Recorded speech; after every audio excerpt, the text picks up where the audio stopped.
ভোটের 2 দিন পর 12টি মামলায় জামিন পেলেন ইমরান খান।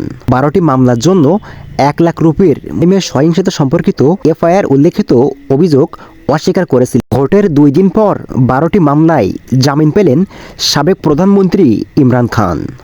এবার রাওয়ালপিন্ডির একটি সন্ত্রাসবিরোধী আদালত এটিসি 9 মে দাঙ্গার সঙ্গে সংশ্লিষ্ট 12টি মামলায় জামিন মঞ্জুর করেছে।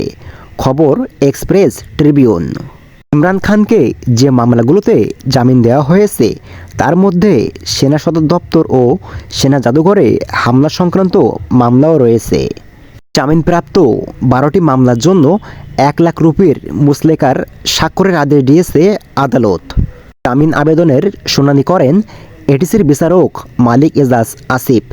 তিনি বলেছেন, পিটিআই প্রতিষ্ঠাতাকে গ্রেপ্তারে রাখার কোনো যৌক্তিকতা নেই।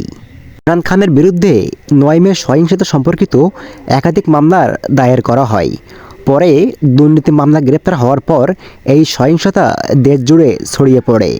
রাওয়ালপিন্ডিতে নথিভুক্ত মামলাগুলোর মধ্যে রয়েছে জেনারেল হেডকোয়ার্টার্সের সিএইচকিউ ফটকে হামলা, একটি সংবেদনশীল প্রতিষ্ঠানের অফিসে দাঙ্গা এবং অন্যান্য। তিনি মামলার প্রথম তথ্য প্রতিবেদনে এফআইআর উল্লেখিত অভিযোগ অস্বীকার করেছিলেন।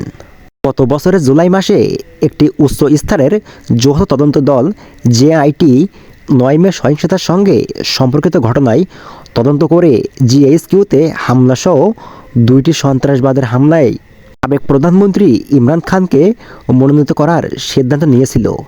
মামলাগুলোতে নতুন ধারা যুক্ত করার পাশাপাশি পিটিআই প্রধানের বিরুদ্ধে ষড়যন্ত্র ও সহিংসতার উস্কানি দেওয়ার অভিযোগও আনা হয়েছিল।